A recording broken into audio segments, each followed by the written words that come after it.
felt so much better, and it felt like a momentum victory going forward for the rest of the year. That's how that game felt a few years back when Jordan Jefferson, Odell Beckham, Jarvis Landry, Kenny Hilliard, Alfred Blue, Michael Ford, all them boys, Eric Reed, Tyrann Mathieu, all them boys who was on that offensive, so much offensive juggernaut, so much NFL talent was on that side of the ball. And then you still have Marquise Mays and A.J. McCarron, Trenton Richardson, Eddie Lacy, all on that other side of the ball for Alabama. I want to say Mosley was there. I can't remember all their players, but they had a lot of talented players as well, just what LSU had. If you ask me this, I think that they are truly, fortunately, they went down there, they handled their business back in 2011. They won the game 9-6. And I would love to see another game like that because guess what? They did lead them to momentum for the rest of the year. Now, granted, they didn't get what they wanted to get out of the deal, losing 21-0 to the Cats in the Superdome, but they did get what they wanted to get that night, some momentum for the rest of the year. I think it can happen next year. This year, I don't know because two are just too hot right now. Two are too hot. Their offense is clicking too well. The defense is going to keep you in the game for so long, but Alabama defense is going to strike even harder with you. And I think that's the problem. I think when Alabama strike hard, can LSU strike back harder? I don't think they there yet because the offense still get too stagnant in the second half. So wait and see about that one. We're not going to blow the game up yet until we have to blow that game up. But on the college football wise, I'll talk a little bit more about them later. I really don't, the big, like I said, big matchups over the weekend. Washington did defeat Arizona State. Then A&M tried, but they lost to Alabama, everything like that. My biggest loser, my donkey of the weekend will have to go to Tech, Virginia Tech. The ACC is not in a good spot right now. So is the Pac-12. The Pac-12 and the ACC has to be probably one of the more, if Clemson, if you ask me, I expect Clemson to lose a game soon. I do. I really, really do. Because, remember last year they lost to Syracuse last year. Syracuse starting to get some key victories all of a sudden. I do expect them to lose soon, but Tech got to be my donkey of the weekend, losing to Old Dominion, who was 0-3. Now, Josh Jackson still did. He went down in the ball game. But I thought Virginia Tech was going to be one of the sleeper teams probably in the middle of October going into November, making some noise coming out the ACC, trying to find themselves in the top 10, closer to the top 5, to put themselves in the college football ranking when the first college football pool came out. But now all of a sudden, that's gone. So for them, you are the donkey of the weekend. You had a great chance to put yourself in the mix. Almost looked like that Florida State victory was for nothing against week 1. The ACC not in a good spot this year. They're really not. Not in the best spot this year. So ain't the Pac-12 either. But we'll see a little bit about that coming on later on in the year. On that note, let's move on to the NFL. Yesterday, I was sitting, me and my mother, we was watching the football game, and it has your nerves bad the whole time, but I got to give it to them when credit is due. What a mental tough win that they did get yesterday in Atlanta. Saints win 43 to 37. My mama did call this. She said, whoever has the football last probably going to win the game. And sure enough, the New Orleans Saints had the football last, and they never gave it to the Falcons in overtime. They scored the game-winning touchdown with Drew Brees going in the end zone, flying high. Saints now found themselves at 2-1 going into this weekend, playing the New York Giants, who won their first game this past week against the Houston Texans. Now the Saints have a golden opportunity to find themselves 2-0 on the road if they defeat the Giants this weekend to come back home on the Monday night against the Washington Redskins. I said that line in one breath, but let that second line play right quick. I tell you what, one thing I want to mention about this game is, it's easy to look at the mistakes, but the offense so crisp, man. I mean, you think about in the first 2 weeks of the seasons, the Saints was able, or first 3 weeks of the season, excuse me, the Saints was able to put up at least close to 4. They put up over 40 points. Put up 40 points at least twice this year. Now, granted, the defense gave up 48 against Tampa Bay week 1.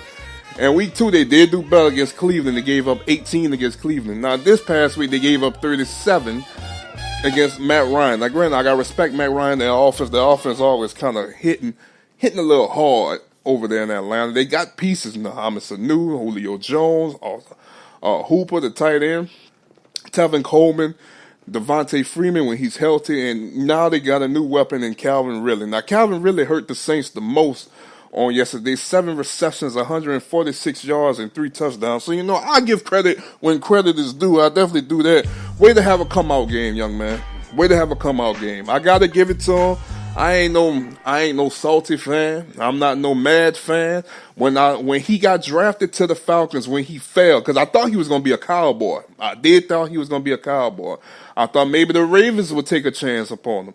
But when he fell and he kept falling, and we got to Carolina and Atlanta spots, I said Carolina might give him a call. I thought, like I said, when he fell around about Dallas, I thought Dallas was going to call. That could be a young playmaking receiver. Now, sad to say, when you look what the Dallas Cowboys have, they don't have too many outstanding people to make a play for you on the outside. Way to go, Dallas. Way to go. That's got to be from my coach, Sam Hawkins, who still like to talk a lot of junk.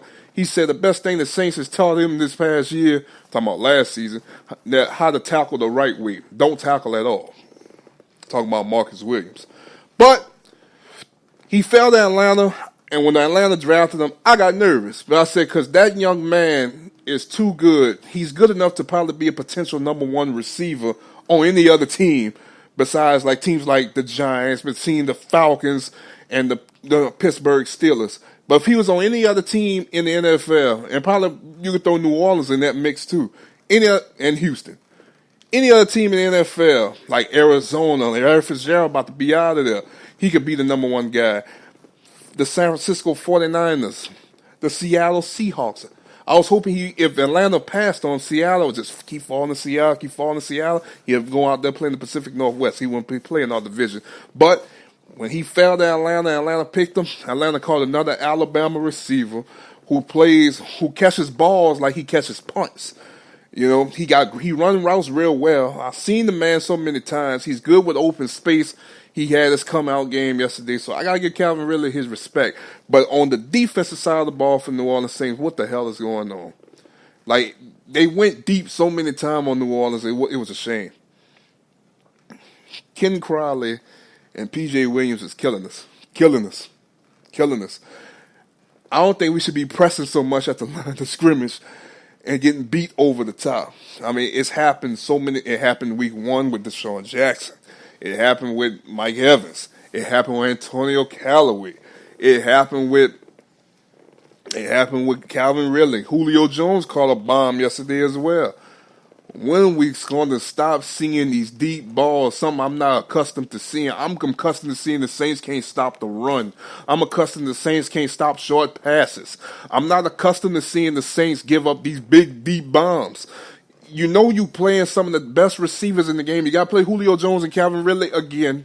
You got to play Mike Evans and Deshaun Jackson again. You got to play Antonio Brown and Juju Smith this year, late in December. You also got to play Odell Beckham and Sterling Shepard this week. So are we going to cover somebody this week? I think that's the biggest problem I'm concerned with, because I think this is a golden opportunity to come back home to New Orleans after to play on Monday night against the return of Adrian Peterson in the Washington Redskins, a rematch game of last year that was a thriller, probably about top 10 exciting games of the year last year. On Monday night, to find yourselves at 3-1 playing the Washington Redskins. Now, are we going to cover somebody this week? Are we? Are we going to get off the field?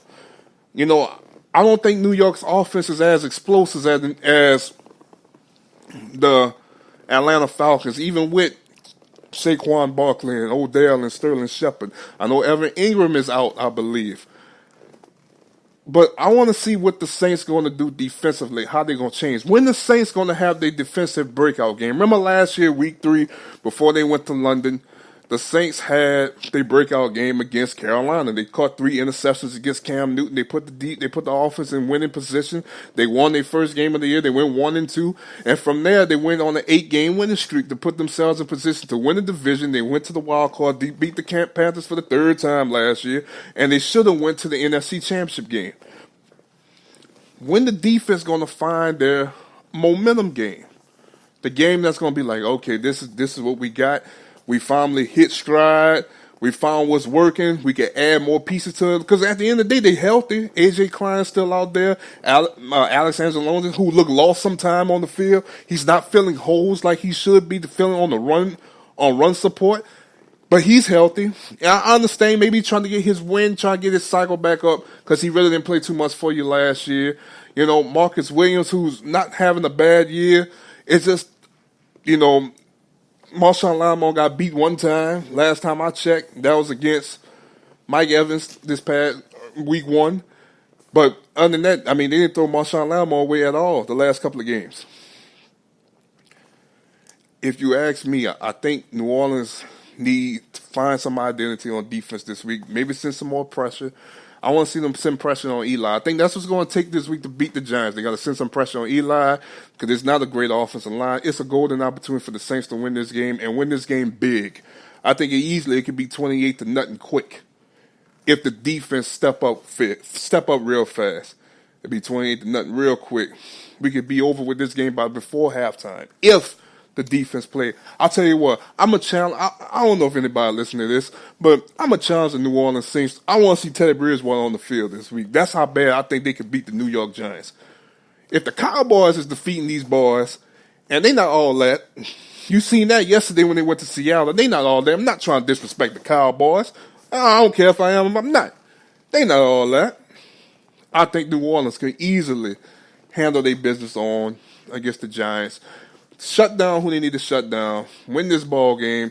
Go 3-1. Put yourself in good position before you go on by to play the Baltimore Ravens. But you find yourself beating this team, coming back home in the Dome, playing the Redskins. Let's talk a little bit about yesterday. I think Drew Brees, who also passed up Brett Favre for most completions. Shout out to Drew for getting that award.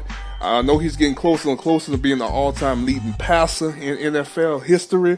We're waiting on that to come soon. I think it's going to come about mid-season. That's going to be a hell of an award for Drew Brees as well. Michael Thomas, first receiver to catch, I think, over 34 receptions in the first 3 weeks of the season.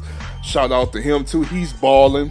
I mean, I know he wouldn't win, but that's MVP type numbers that what he have so far. He's 2 yards away from having 400 yards already in the first 3 weeks of the season.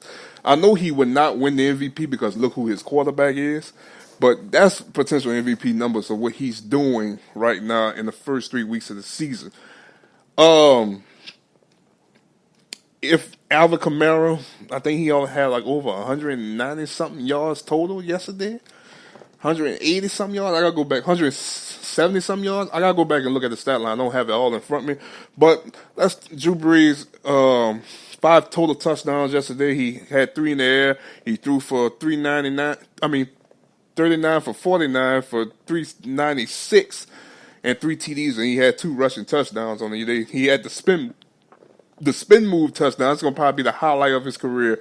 How he juked the guy, spinned around, and went to the end zone. I thought I was looking at the white Russell Wilson on the play. That's what I thought. I was looking at the white Russell Wilson. That's what I thought, but it wasn't. But shout out to the Saints. The Saints got their second dub of the year. They found themselves over 500. They're now 1-1 in the NFC South. That game means a lot to both teams because they could use that for positioning. It meant more to the Saints because the Saints already found themselves behind the sticks, losing to the Tampa Bay Buccaneers. But it would have put Atlanta ahead of the sticks, probably over the Buccaneers, because they found themselves probably at 2-0 in the division down the stretch. Pay attention a little bit about tonight's game with the Tampa Bay Buccaneers and the Pittsburgh Steelers. I will say this before I talk about other people in the NFL. I think this is a must-win for Pittsburgh. If not, we're going to start seeing a lot of changes about to happen in the next couple of weeks. I think you don't draft Mason Rudolph, you don't draft Juju Smith, and you don't draft Connor